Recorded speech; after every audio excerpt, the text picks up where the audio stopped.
Good evening, folks. I'm not going to use the mic. My name is Brent Miller. I'm the immediate past president of the Friends of the Page Walker. And we want to welcome you here to one of our historic preservation programs, one in a series. This is about our 8th year of doing them. And tonight we are very fortunate to have Paul Klamer. He is the Video Lab Supervisor of the Packard Campus Audio Visual Conservation Center, which you see up here. That is a facility where the Library of Congress acquires, preserves, and provides access to the world's largest and most comprehensive collection of films, television programs, radio broadcasts, and sound recordings.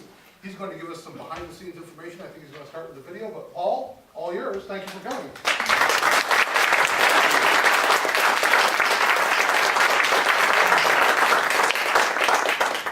Quite a turnout. There must not be anything on television. I'm going to start now by, there's a little 7-minute video. Originally it was going to go at the end, but I was talked into doing this. You'll use this and you'll get the other picture here momentarily. Awkward moments with computers.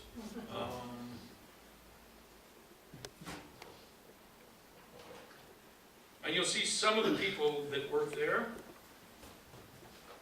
I don't think I made this video. Oh, wait. I have to do the other thing.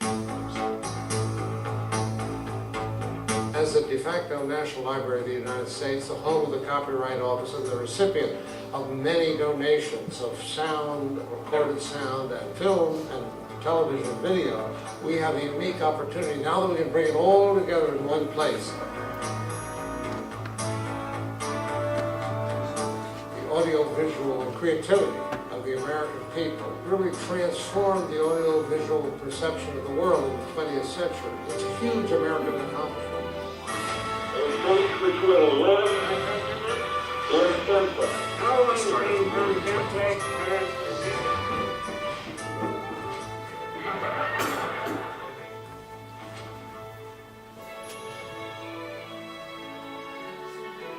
Founded in 1800, the Library of Congress is the nation's oldest federal cultural institution and the largest library in the world.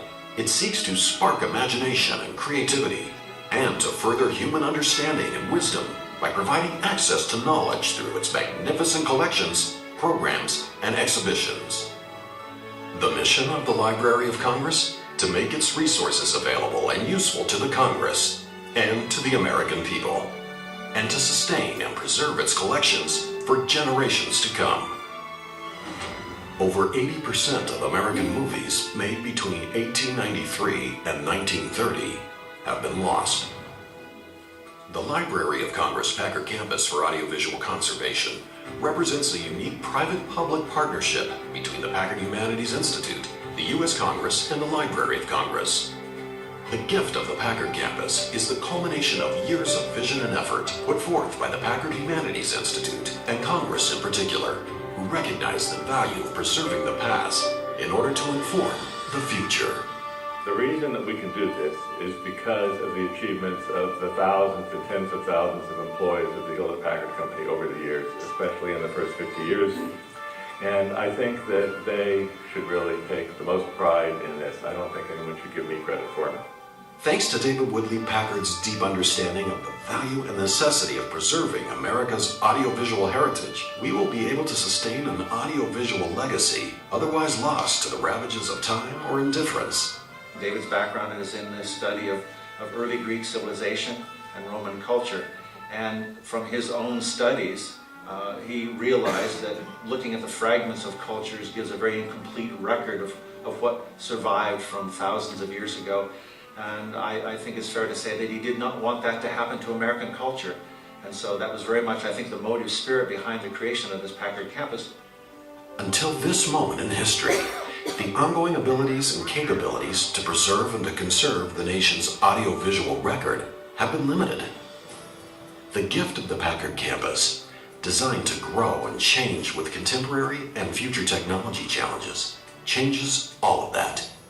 For the creative well-being of a country, of a society, you have to have a collective memory. You have to have a foundation or a rich, fertile ground for creativity to sprout. And art doesn't happen in a vacuum. It happens because there's this rich background, rich history, rich traditions, and someone with genius does something new from that. When you look at recorded sound, television, and motion pictures, you're really seeing a great part of the history of America that can get captured in those. And they're also a media that people are attracted to. So it's a great way to tell the story of America, and with 6 million items, an amazing spread of creativity.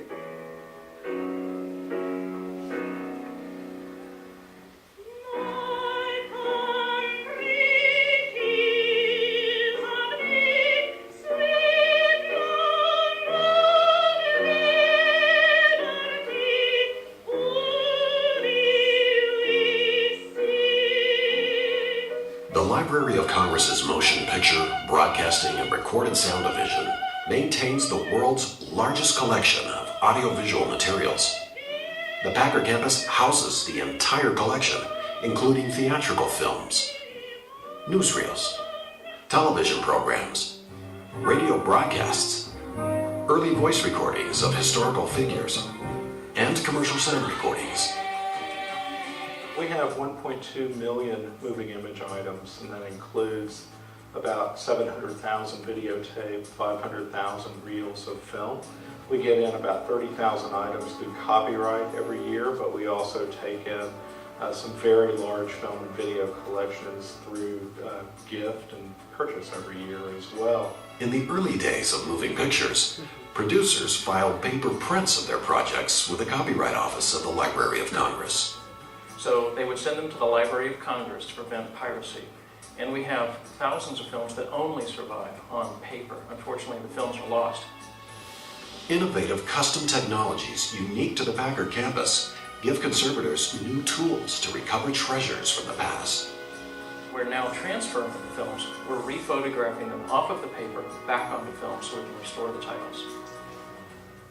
One of the key functions of the Packard campus is to preserve the film record of productions from the 19th century up till about 1951. And that particular type of film was known as nitrate film because of the composition of the materials from which it was produced. And so it had the inherent capability of being flammable, intensely flammable. So we have a special set of cold vaults for a collection of nitrate film that amounts to about 140 to 50 million feet of nitrate film. This is one of our nitrate acclimatization vaults. And in here, we have actually two collections that we just received in the past week or so of nitrate prints. These all came out of a barn in Tennessee, where they were very lovingly looked after by their owner, who had turned them over to the library. Now, on the other hand, not all films survive as well. And then you can see with this reel, which is probably from the 1920s, the brown powder that's appearing is actually the film breaking down. There may be still some photography in there that we could save, but a good portion of it is going to have to be cut out because it's just deteriorated beyond belief. A lot of it is studio material, the original camera negatives for practically all of the films released by Warner Brothers and Columbia during that period. This is where we focus our attention in our film preservation laboratory in making new safety copies from those nitrate prints. Ultimately, our goal is to have these films around for future generations, and we're talking not necessarily our grandchildren, but our grandchildren's grandchildren. So we want to have this stuff around for a very long period of time. Of all sound recordings released in the U.S. from the 19th century through the end of 1965, more than 85% are no longer commercially available to the public. The Packard campus is also home to specialized audio preservation laboratories. Here, our audio department restores, preserves, and conserves every known format of recorded sound. The collections range from the wax cylinders used in the late 19th and early 20th centuries to today's CDs, MP3s, and every other digital technology. Yesterday, December 7th, 1941, a date which will live in infamy. the United States of America was suddenly and deliberately attacked by naval and air forces of the Empire of Japan. Think about reading a speech, say, by FDR, and then the difference of, say, to a school child of actually hearing that nasally patrician voice talk about the Day of Infamy, the impact that that might have as opposed to reading the speech. You sort of get a sense of how important it is to preserve the sound and not just the words. Thank you very, very much. And now, ladies and gentlemen, we're going to kick off our show tonight with Benny Goodman and his All-Stars from Basin Street. They've been busting every record in the country. So let's have a tremendous hand for the All-Star competition.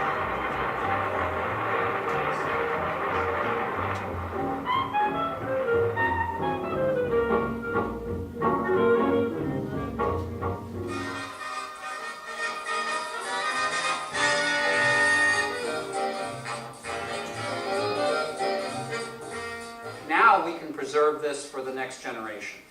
One of our goals here at the Library of Congress is to be able to do this same thing using digital technology for the next 50, 100, 200 years.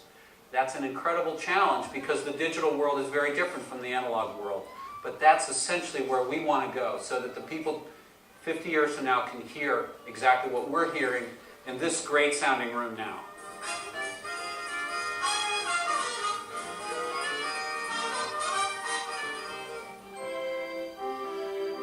The Library of Congress is home to both the National Recording Preservation Board and the National Film Preservation Board to ensure the increased public access to America's sound recording and film heritage.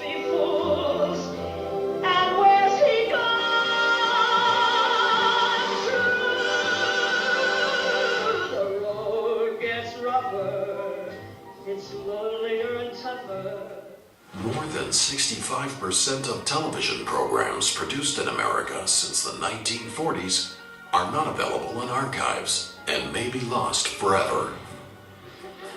There's a lot of forgotten humor. That's just one form of creativity in which we have a particularly rich collection. And with the Bob Hope's jukebox full of 80,000 pages of jokes, we have a wonderful clip of Johnny Carson interviewing Groucho Marx after he got a letter inviting him to contribute to the Library of Congress. It's hilarious. Dear Mr. Marx, and so forth and so on and so on and so on and so on. He's the librarian of Congress. May I ask if you've made suitable provision for preserving your personal papers? If not, I invite you to consider the claims of the Library of Congress as an appropriate repository. In the library's manuscript division may be found many of the nation's manuscript treasures, including the personal papers of most of the presidents. This is all legitimate. The correspondence of George Washington, Thomas Jefferson, You don't have to James, read the whole thing. Vance, That's the idea. It's rather impressive. Grant, Abraham Lincoln. You're going to mumble all through this? I think that is, Well, it's an extraordinary. I was so astounded. I think that people will find sources of renewal. Anything that's a renaissance is a rebirth of something that was there before. All of this is part of an ongoing pageant of creativity, of which humor is a great part. I think people are going to have a lot of fun with this, and we hope that the enthusiasm keeps going. Serious study, serious preservation doesn't mean that people can't have fun with it, and that in having fun, you don't get new ideas. That's part of creativity, after all. If we lose our past, you really can never recapture that, right? And we have lost things through the years, and there have been some major losses, and if you have the ability to keep it, do keep it, because it will be instructive and useful for generations, centuries from now. We're positioned to begin ingesting and preserving and reformatting the materials that will be invented in the future that we know nothing about. So we look backward and we look forward, and that's unique. There's no institution quite like the Packard campus, and I must say the Library of Congress anywhere in the world.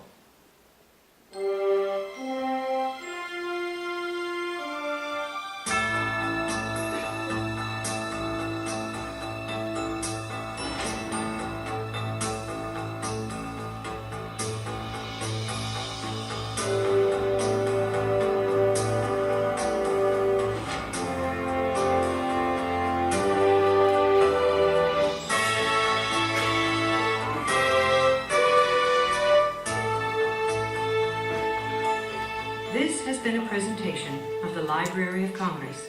Visit us at loc.gov.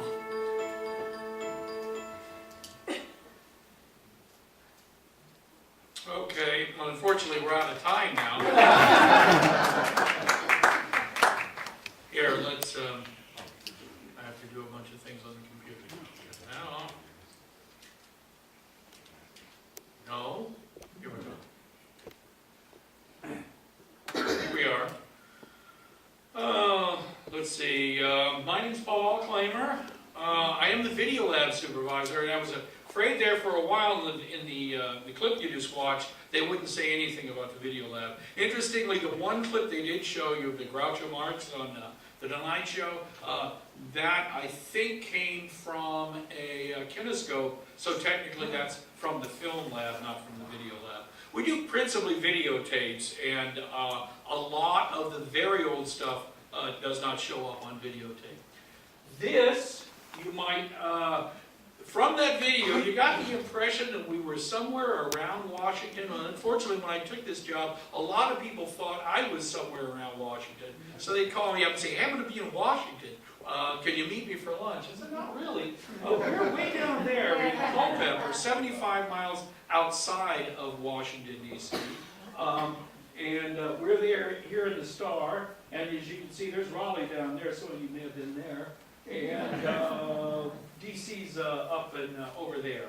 So interesting selection for this location is that this used to be the Packard campus before it was the Packard campus. This is a Federal Reserve facility where it was a gold repository, and it was in Mount Pony. It was actually built into the mountain. And during the Cold War, it was located in a mountain 75 miles outside of Washington, D.C., because they figured that's going to be about the blast radius that they could manage. And the Federal Reserve was very concerned that if Washington got blown up, your money would be worthless. So they put a whole bunch of gold here. Unfortunately, at the pace that the federal government works, they finished somewhere in the early 90s. So that the Cold War ended. There was gold in this building. Interesting thing is the white guard shack at the front. We have a guard shack, but they had machine guns and everything there. There was an indoor rifle range because they didn't want satellite photography to show off how many guards worked there at any particular time. I guess counting the cars in the parking lot that technology didn't exist yet. Anyway, this facility was closed and the gold all taken away. And then in about 2005, it reverted back to the hands of the government. The government sold it to the Packard Institute for Humanities Institute, PHI, and they bought it for $1. Then they built all the rest of this part up next to it. So the yellow rectangle over there is the original Federal Reserve building. All the rest, what we call the radial area, which is that curved thing that you saw in all those pictures, that's actually the back of the building. This looks out across the hill and toward the Blue Ridge Mountains. It's a very lovely view. Over here, that's actually our parking lot. This is the conference room, but the entrance that you'll see on the later one is actually that little area right there. Our theater is in that section. Anyway, this is an old slide. The building is completely much better now. It looks a lot more like this. This is 2006. This is still before we were open. But now you can see the form of the parking lot. You can also see where the collection storage is on the one wing, which was the Federal Reserve side. The air conditioning and all the mechanicals and plumbing and everything, they also are on that wing over there. The conservation building, the radial area, and the big square box in the middle. And then over here are the nitrate vaults. And you notice they're built off on one side, completely away from everything else. It is not true that nitrate film is explosive, because it isn't. It is true that it will burn underwater, because it has its own oxidizer. So This really is a perplexing problem for fire departments because they don't know what to do with this. Is how do you put out something that burns underwater? It'll burn in a vacuum. It has its own oxidizer, so it's really an issue. And I'll show you later how nitrate vaults traditionally have been built and some more about that. Here's our front entrance, and here's that beautiful conference room I spend 2 hours a week in. There's the front door. There's actually a person standing in the front of there.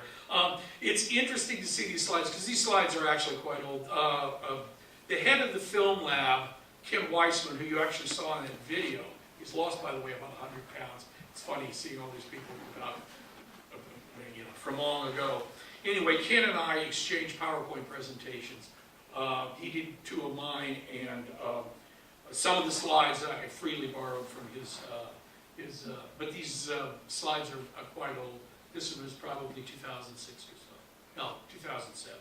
Anyway, the trees are all different now, and everything looks different. This is where the ivy first started growing on the radial area, and it's beautiful. Unfortunately, not in the winter time.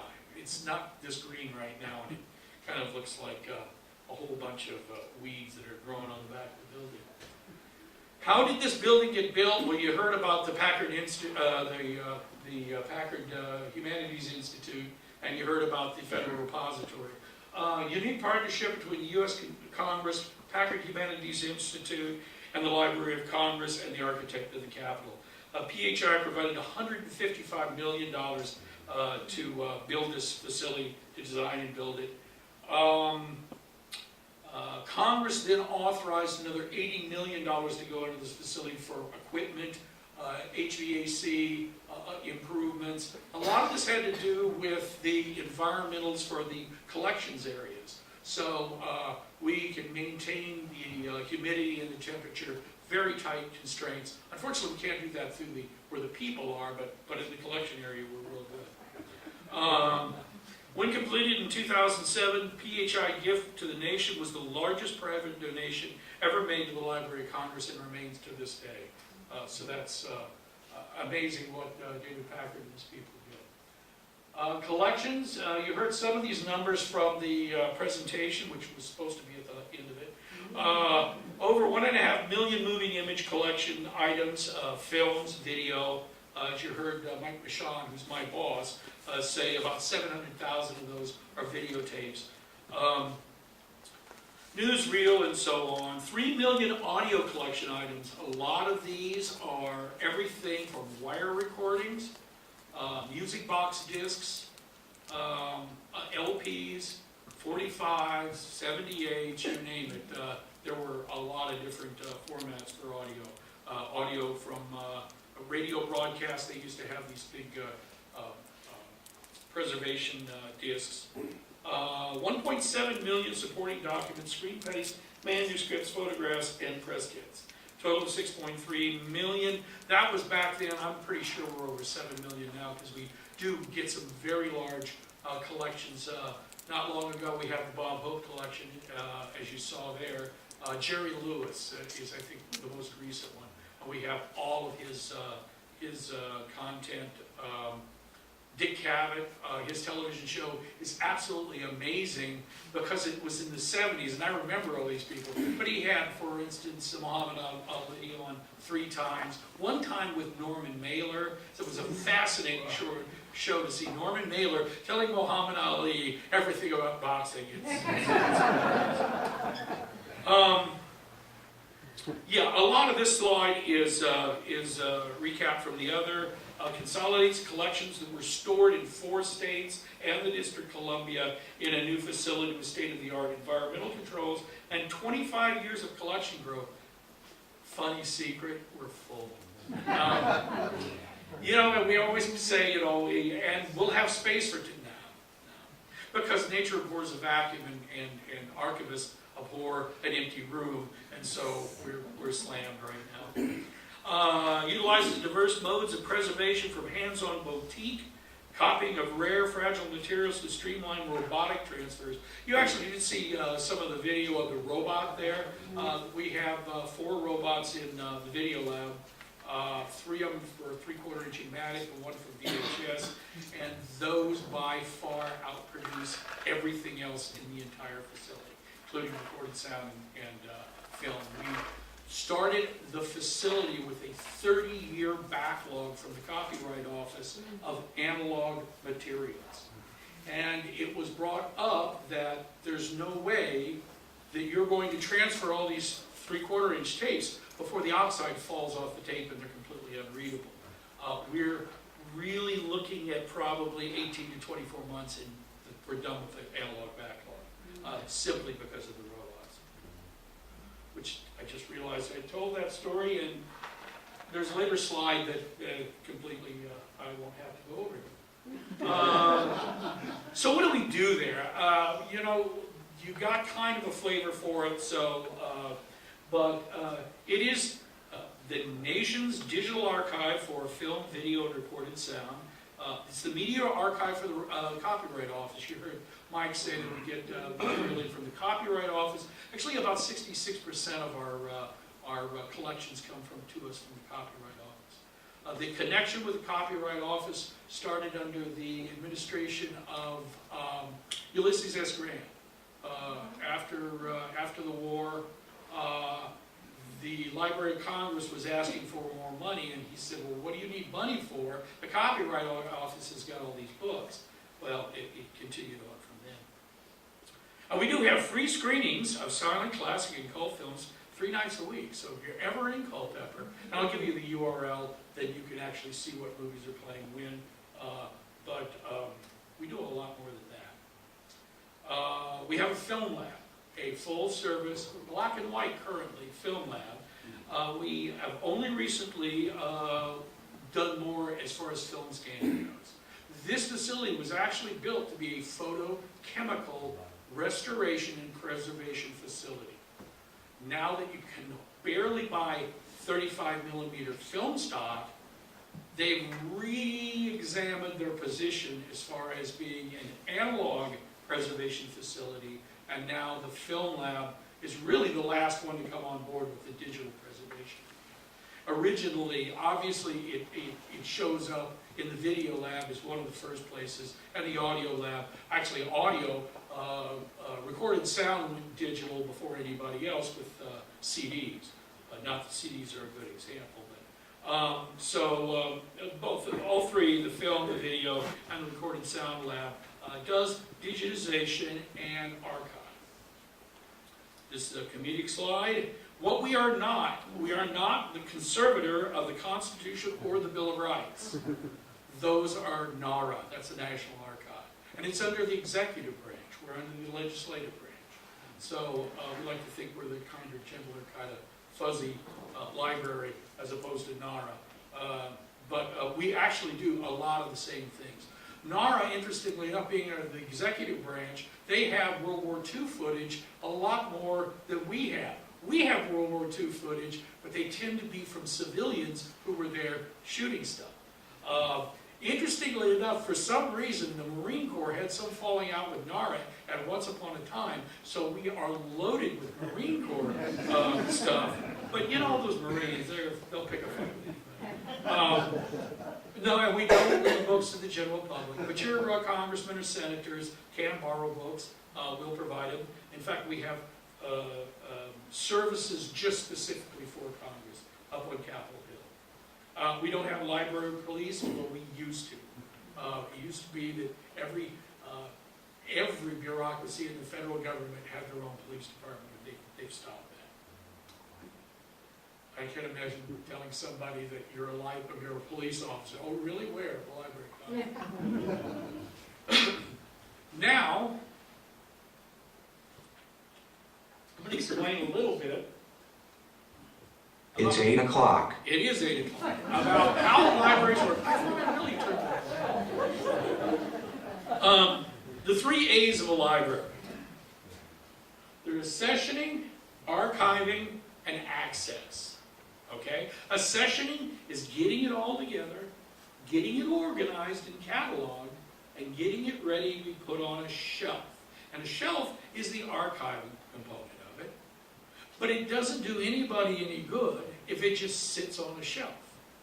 Because that's called a dark archive. And that's what, or warehousing. We don't want that.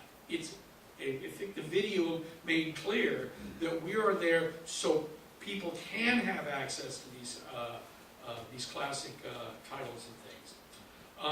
Accessioning, it doesn't do you any good if you can't find anything. Otherwise, that's just called like a teenager's room, where everything is in there, but nobody can find any of it.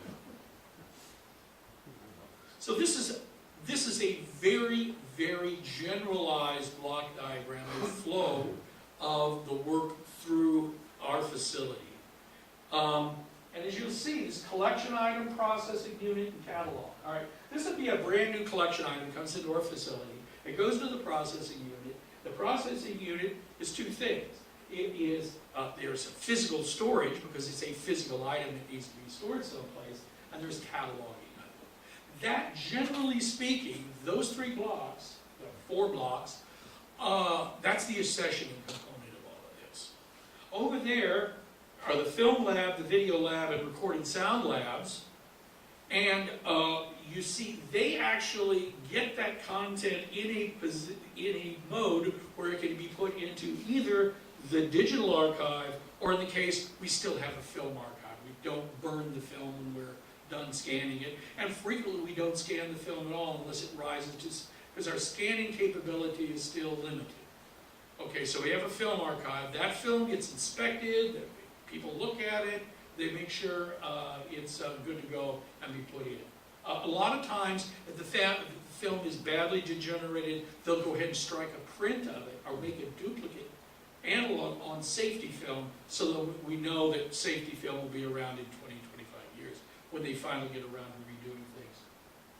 But the recorded sound lab and the video lab, they mostly just digitize stuff. Staffing. This is actually an old slide, and I don't think we have 110 people anymore. I think it's around 105. That includes 11 people up in the reading rooms on Capitol Hill. In the Madison building, there is a recorded sound reading room and a film reading room and a video reading room. And the great thing about those reading rooms is you can sit down and you can actually play a file on a computer in a reading room and watch anything in the library. Not only that, is you can access, you can, in most cases, you will tell the person there in the reading room what you're interested in, and he'll find 3 or 4 things and get them ready for you so you can play them. Why is it that you have to go to this reading room and you can't just do that at home and look at it on YouTube or something on your computer? Copyright. We are the archive for the Copyright Office. And the exemption for the copyright law is anybody can see anything they want as long as they're in the reading room. That's like a magical space because it's exempt from the laws of the copyright. We can't put it out there because otherwise next big Fox release out to theaters, 1 week later you can watch it at home on the Library of Congress website. I don't think we get along very well with Fox after that. So the reading room is a very, very important thing. By the way, the reading rooms are open to the public, but you have to go to Washington, D.C. There is an idea that they would like to make duplicates of the reading rooms at, let's say, college campuses across the country, because they already have a lot of this infrastructure in place. But it will require legislation. Legislation takes years. So don't run over Chapel Hill and expect to see this. Besides, UVA is the first one that is on the list. Go figure. 32 moving image processing and curatorial reference staff. Okay, so these 32 people, they are that triangle of blocks that in the accessioning center. They are the curatorial and the processing people. Oh, that's my phone. That's my wife. 29 recorded sound processing, curatorial, and reference. This is just moving image, so this is film and video. These 29, they do recorded sound, records, wire recordings, open reel, you name it. Interestingly enough, this is all the accessioning stuff. The processing people that are in the middle that are actually doing the digitization is only 29. And that's both in recorded sound and film. So, film and recorded sound. So, it's a lot. When I first got there, I thought, oh, this video stuff, yeah, we'll get this. This is the big thing. No, it really isn't. This accessioning is nothing is more important.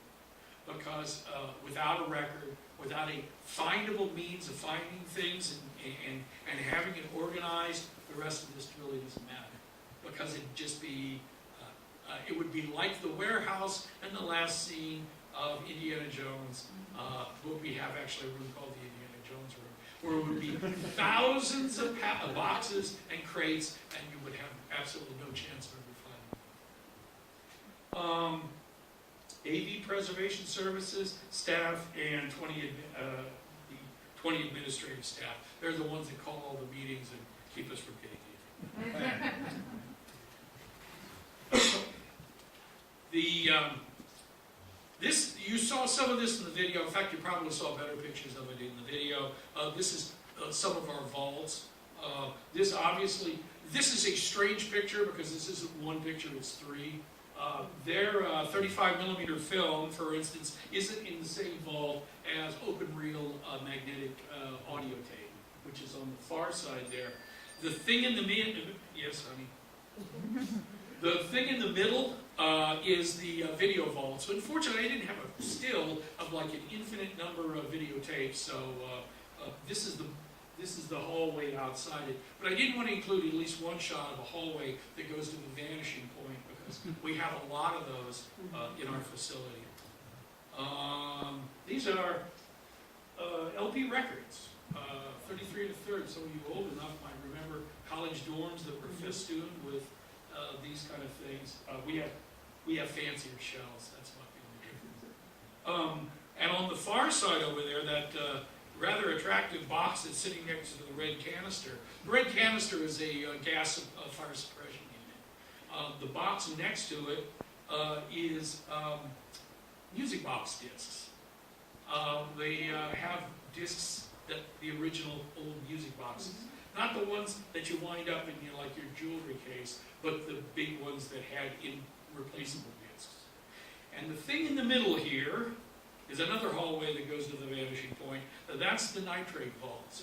And the thing I was going to say earlier about the nitrate vault, you notice all the doors.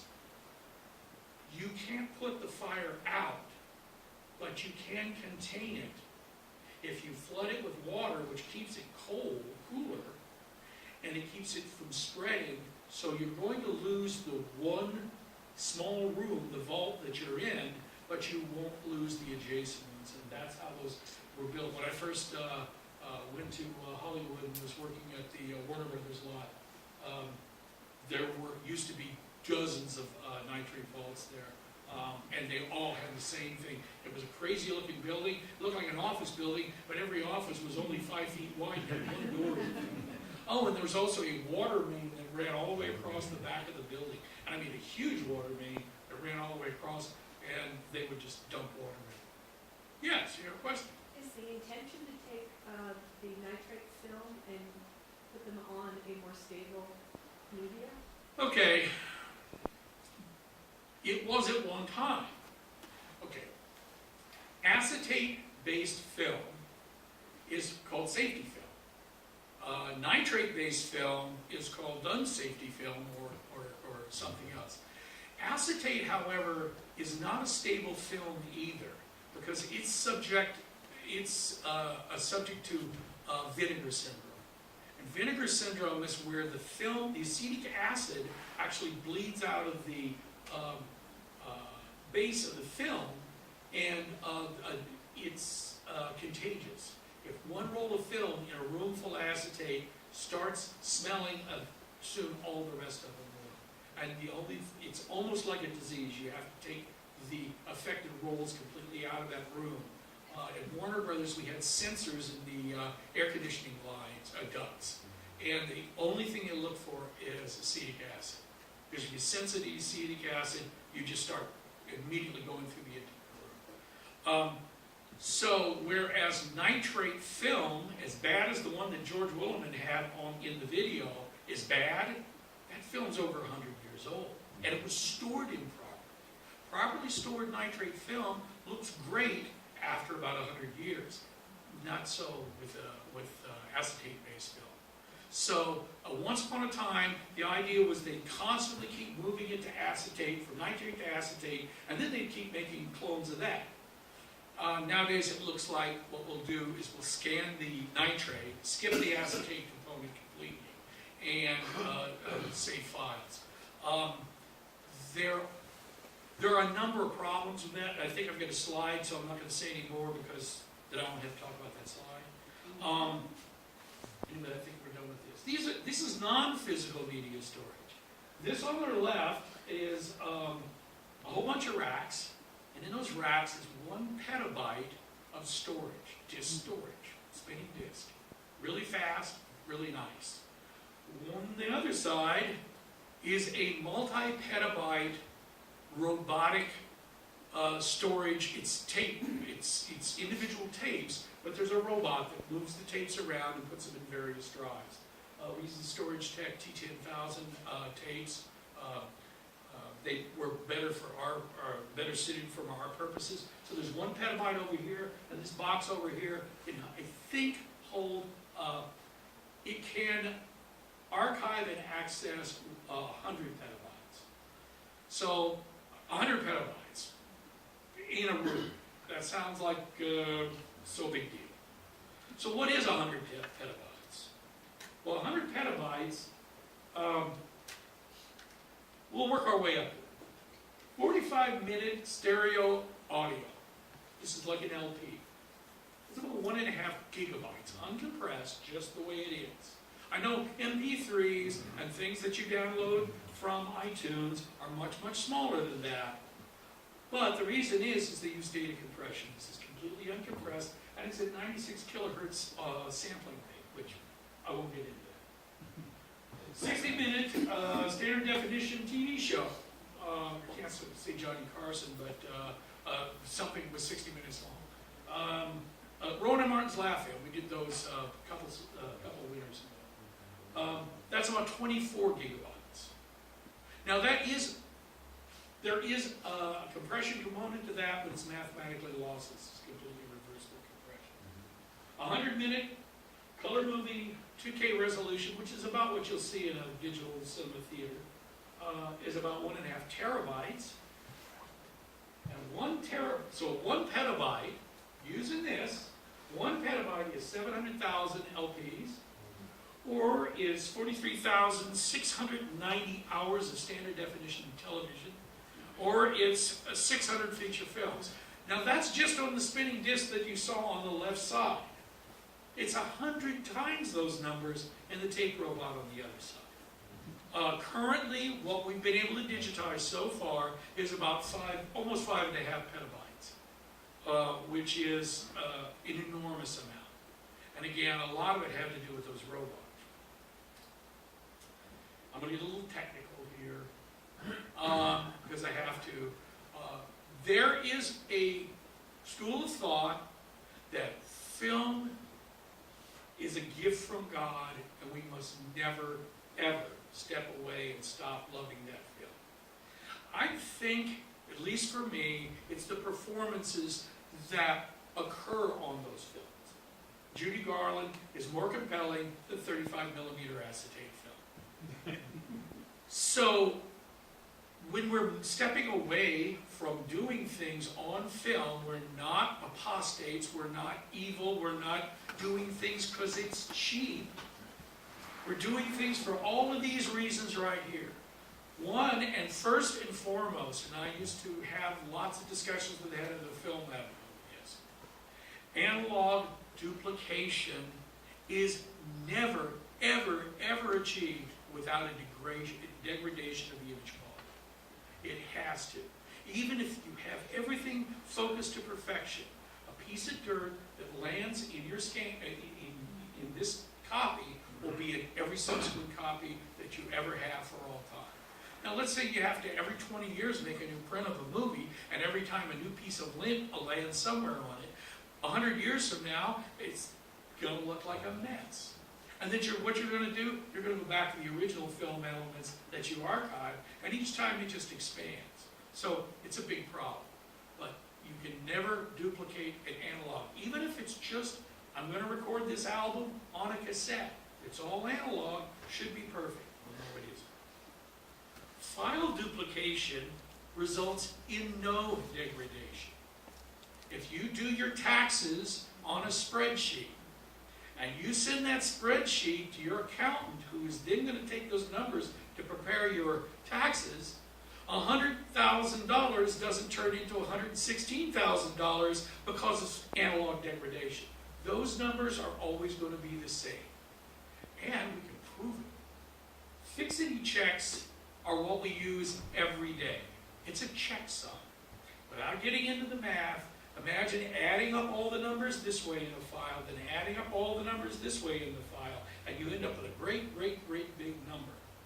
If even one bit changes in that entire file, that number will be totally different. That's a checksum. And at the Library of Congress, we use SHA-1 checksums at every stage of that file's life, from the time we create the file, as we move it through our various storage mediums, we check that checksum constantly. Better yet, we save that checksum, so in 50 years, when somebody pulls that file down, they'll know they're looking at exactly, bit for bit, exactly the same file that was created in 2015. This is something you cannot have in an analog medium. There is no similar function whatsoever. Okay, access.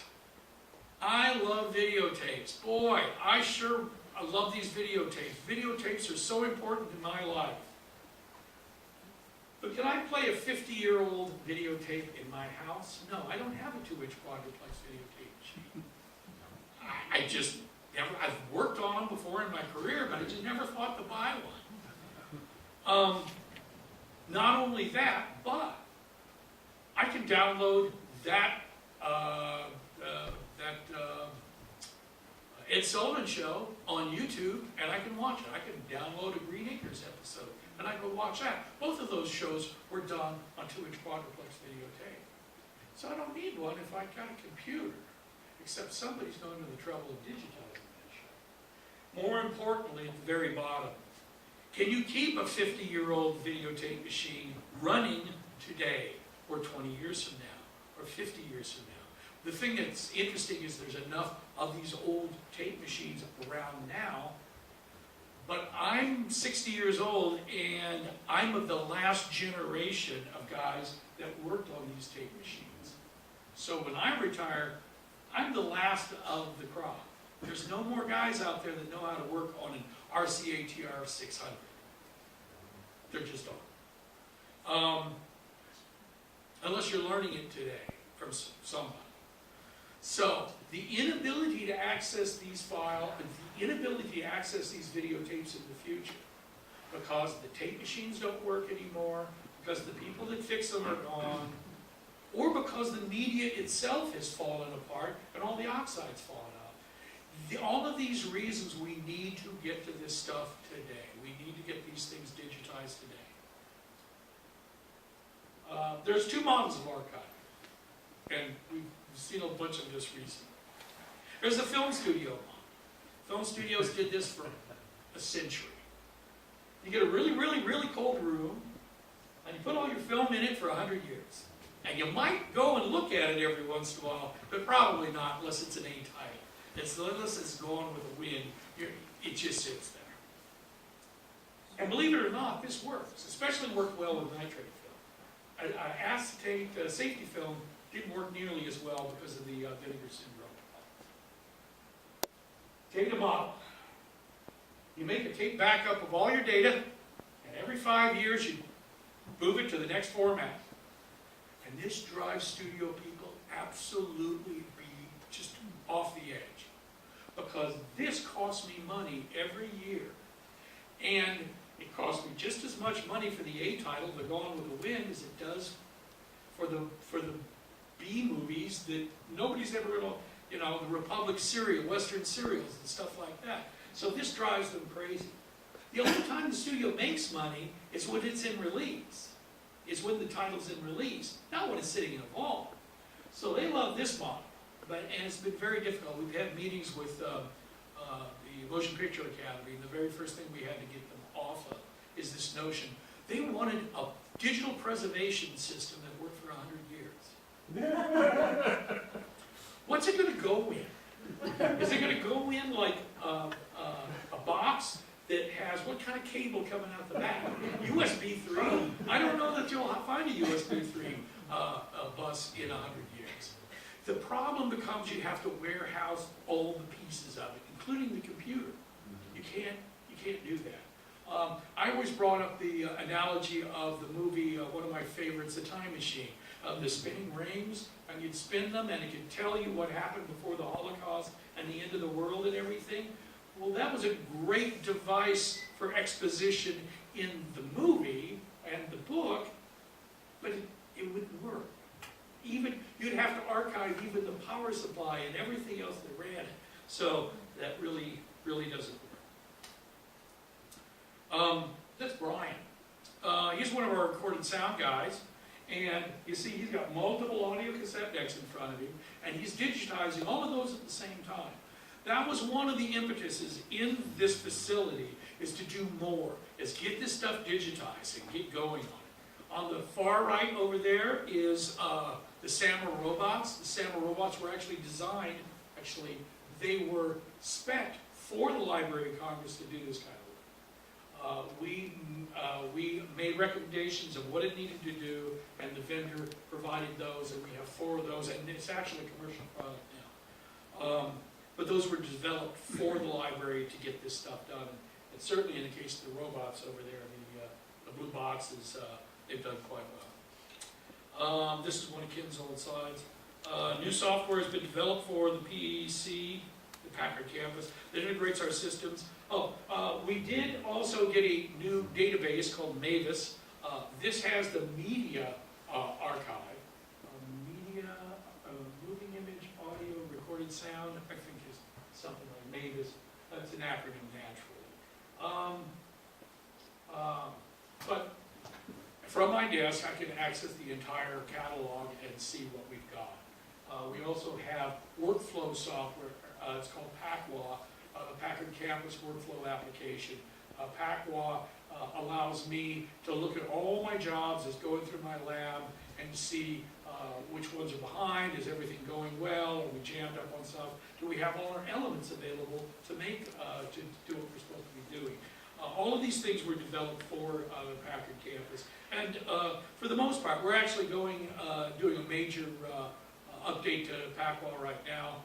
There are a lot of limitations, but software is never done. You're always developing and you're always expanding upon its capabilities. We found a lot of limitations.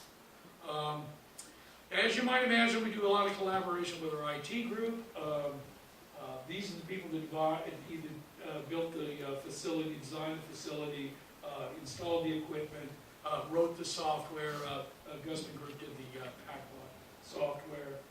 ITS, this is actually the best relationship I've ever had with IT in movie studios where I used to work. It was open.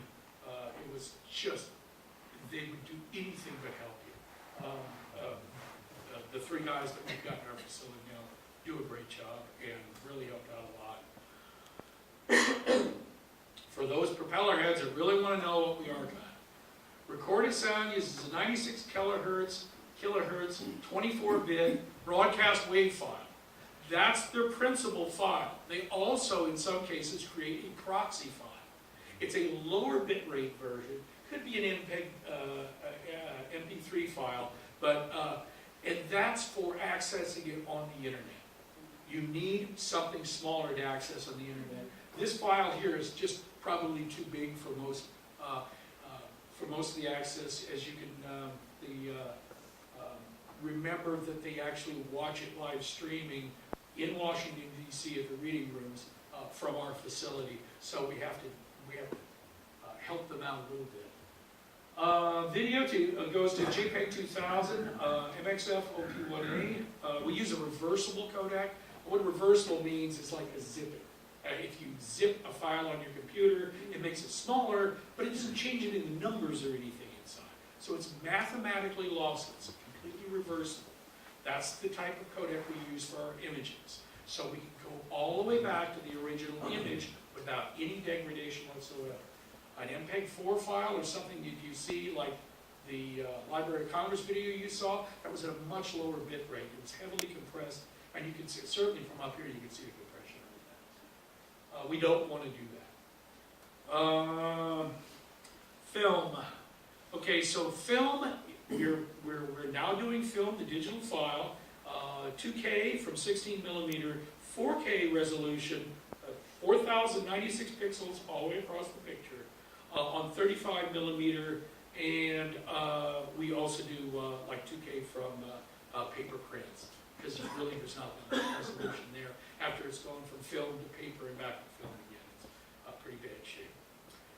We still do film to film, and we, as I pointed out before, we make proxies of all of these so they can be watched in a reasonable period of time in the reading room. Okay, other file collections. So, there are a lot more things going on now than were envisioned in that video you saw. In that video you saw, all collections are physical media, and we're going to convert those to digital. Well, what if they're already digital? Now what do you do? The LOC has, through the Copyright Office, a huge collection of computer and video games. Duke Nukem, any number of video games that either you or your progeny have wasted countless hours on, we have. What do you do with that? I mean, we have software that ran on PDP-11s. Some of us are old enough to remember PDP-11s, but none of us have a working. So if nobody has a working PDP-11, how do you ever play that file? How do you ever play that game anymore? Well, the Library of Congress was actually very serious about this conundrum, and the second thing here is they commissioned a report in 2010 entitled Preserving Virtual Worlds. And it is available, and if this kind of thing, because this to me is interesting, because it's nothing I ever thought of before I first heard of it. I went, wow. That paper I have read, it's all 200 pages of it. It is fascinating. It's really worth a read. They did an excellent job on it, and you'll understand the difference between virtualization and emulation and a lot of the things. So if you've got a computer background at all, and you're interested in old software, it's a fascinating read.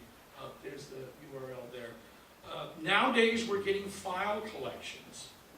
Okay, so somebody else did the digitization, and now they come up and say, hey, we want you to have our collection.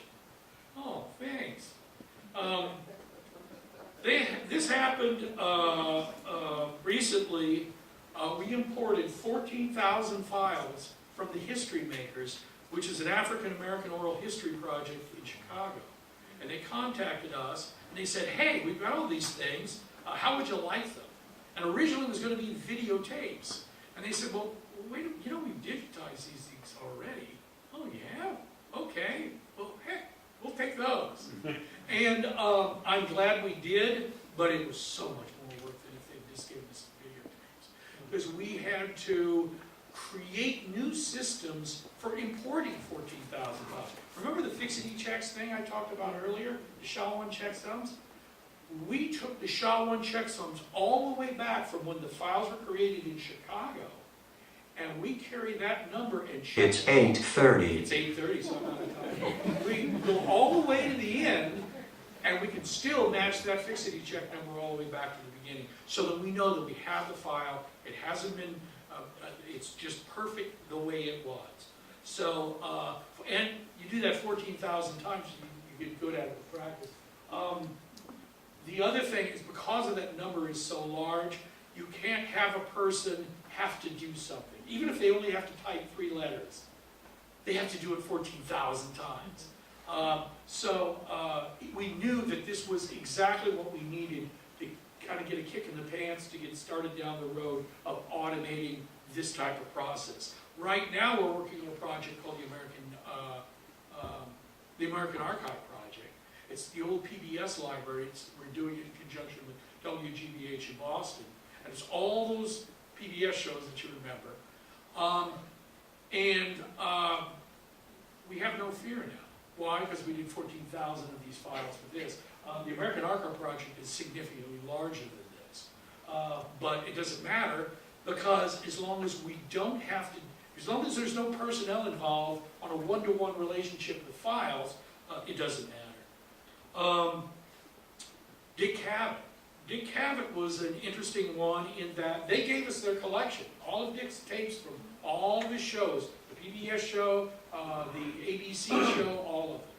And we said, thank you very much. And they said, oh, by the way, part of the agreement and gift is you give us ProRes QuickTime files back of all of the shows.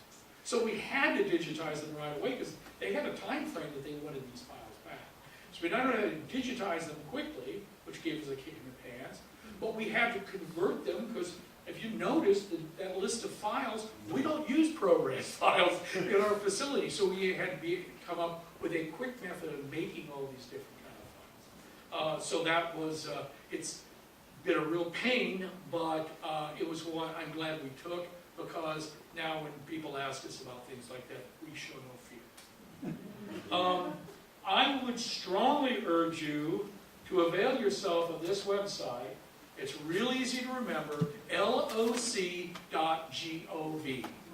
And there are blogs. There actually is content. There's schedules of the events, so if you decide to go to Culpeper someday, you can go to one of our screenings.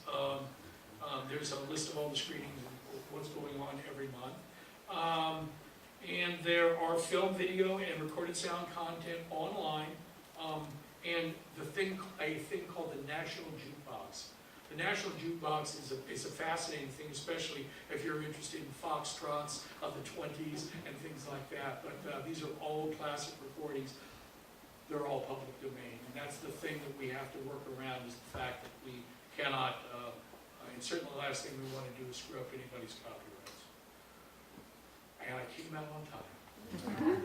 Thank you very much. Is anybody have any questions?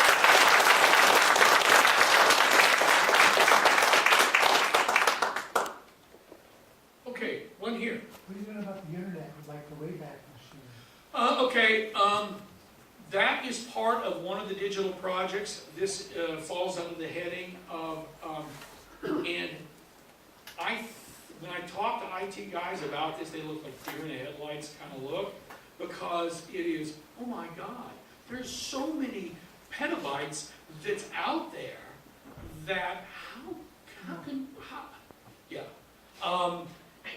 they would dearly love to do that. Not only that, is there's one project I didn't even mention where they want to take every television network feed that's going on everywhere at all times and record those live. But there's a problem, because the Copyright Office says that we can't record published works. And we won't know that there's a published work sometime till weeks after it airs. And so it's this weird condition where we have files come in that we have to go, oh, I'm sorry, we didn't mean to record that. The problems aren't getting easier, they're getting more and more complex, but they are on that accessioning side. If this isn't, we can archive anything. We got 100 petabytes, we can archive anything. It's what we should be archiving, but we shouldn't be archiving. That's the thing. And that's for the curatorial people, and they really have a quandary there. Websites. There are things that people may not want up on their website anymore. You hear about Twitter and things like that, that people pull these things down. Well, how would you like it? As soon as you publish something, there's a permanent record of it forever, for all time. There are moral issues in this as well. Anybody else? Yes?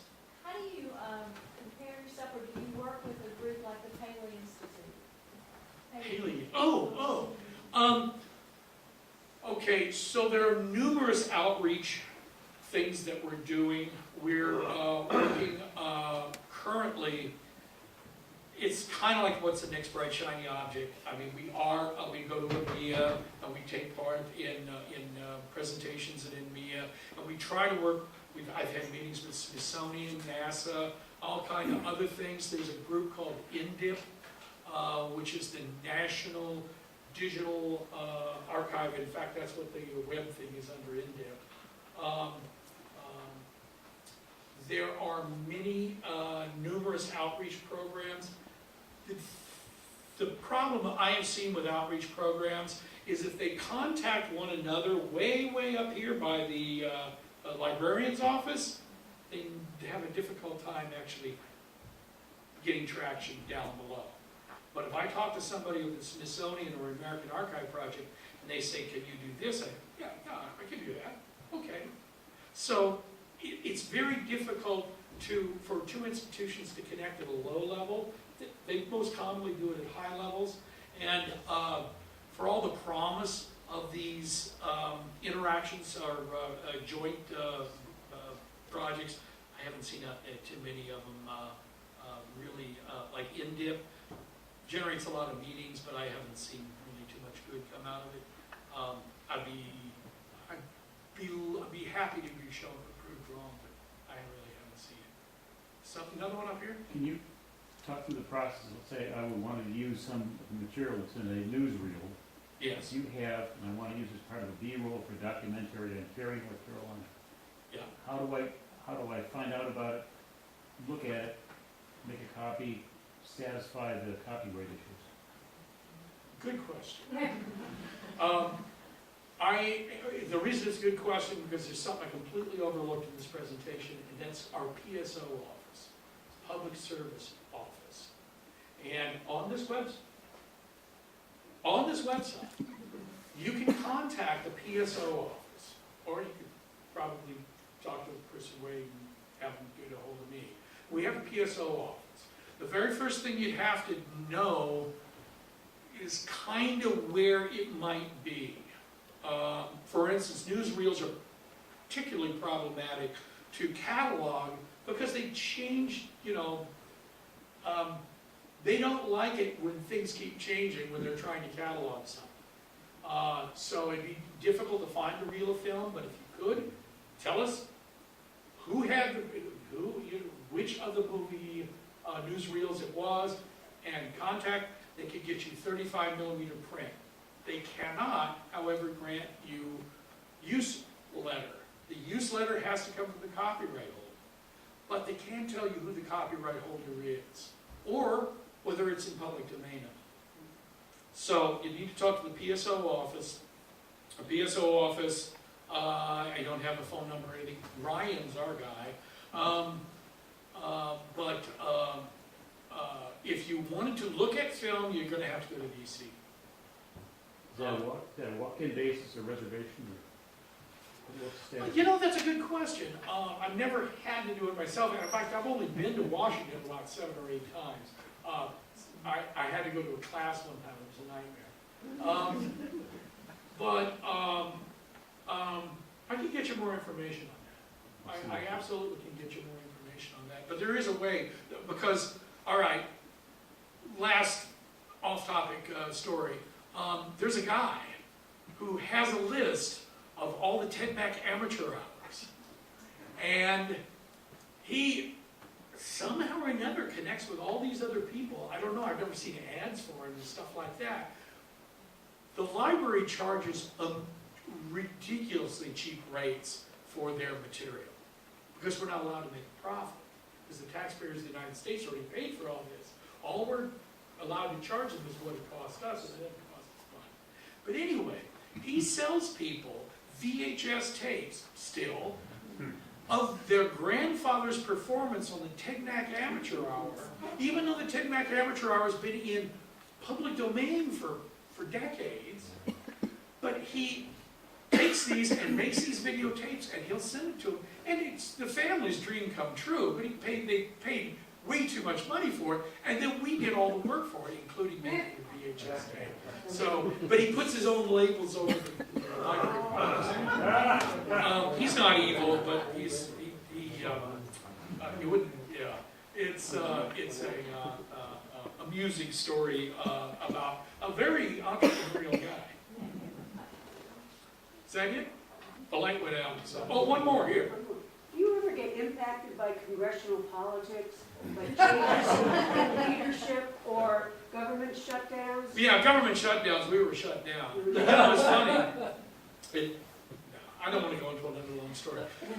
But yeah, I was on vacation during the government shutdown, and so I was either going to get paid by vacation or not paid at all. You don't get your vacation pay, you get your vacation refunded, and then Congress retroactively pays you. So I was off for two and a half weeks, and I actually got paid, and I get all my vacation back. So it was, I can't complain, but I was impacted. Do you find that your budget is stable no matter who's... No, our budget's all wacky. We lost a bunch to sequestration, and we are getting some of that back, but we're not back to pre-sequestration levels. But that's just the way it is. One last one, sorry. One last one. Do you exclusively deal with American-created content? For example, if you're dealing with multiple video formats, yeah. and you've got the NTSC in the U.S., and you've got PAL, and you've got CCAM, how do you take all of that, or do you go, we're only going to deal with things that were generated by Americans? No, we have one of our big projects, which we're just winding up, is the Indonesian news on VHS tape, but it's PAL VHS tape, which means that our robot can't play it because they don't have PAL decks in them. So we had, I can't remember, over 1,000 tapes that had to be chucked in by human beings one at a time. We do foreign films, certainly. One of my favorite is the one where the rocket ship hits the moon in the eye. That is a French film, and we've got many copies of that.